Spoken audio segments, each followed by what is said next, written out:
Cette voiture est historique. Sous ses airs de grosse bourgeoise, la M6 Grand Coupé est en effet la BMW de grande série la plus puissante jamais proposée par la marque.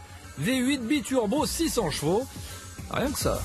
Ce n'est pas qu'une voiture élégante gavée de puissance, non, c'est avant tout une sportive et une vraie propulsion. Quoi? Tu veux danser? Ce que BMW veut, BMW obtient.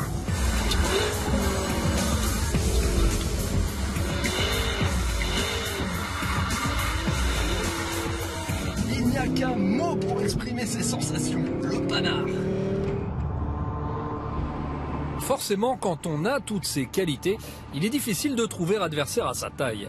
Alors cette fois, on a décidé d'y aller franchement. Face à la BMW M6 Grand Coupé, voici l'Extra 330 LX. Oui, il s'agit bien de cet avion-là, juste à côté. 6,65 m de long, 7,70 m d'envergure, l'Extra 330 LX est la référence des avions de voltige. Son moteur, c'est un 6 cylindres à plat, 315 chevaux, qui permet de faire tourner cette petite hélice à plus de 2700 tours minute. Est-ce que ça sera suffisant pour battre le V8 biturbo 600 chevaux de notre BMW? Non. Attention, méfiance, l'Extra est moins puissant que la BMW, mais aussi beaucoup moins lourd.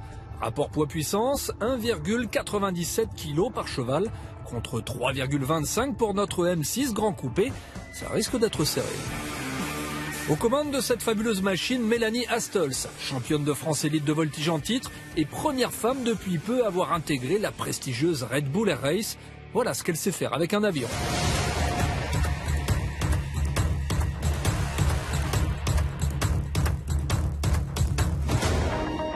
Pour départager la BMW M6 Grand Coupé et l'Extra 330 LX ici sur la piste de l'aéroport de Châteauroux, les deux machines vont faire une course.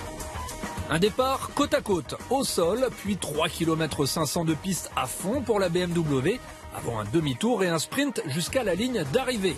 Après avoir décollé en restant au ras du sol, Mélanie devra effectuer une brusque montée jusqu'à 300 mètres d'altitude, réaliser un tonneau et redescendre à son tour vers l'arrivée. Le premier à franchir la ligne l'emporte.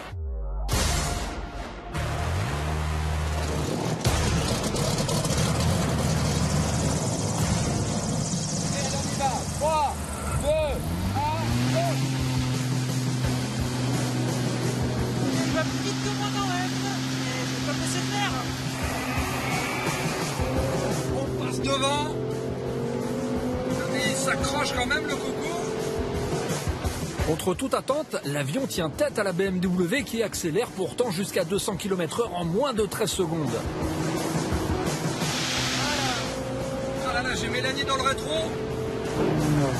Déjà 230 km/h, Mélanie décolle et se stabilise à quelques dizaines de centimètres du tarmac, un exercice périlleux. Elle est juste au-dessus du sol. 240, 250. Il faut être très vigilant, elle est en train de remonter sur moi. L'avion dépasse la BMW avec une facilité déconcertante.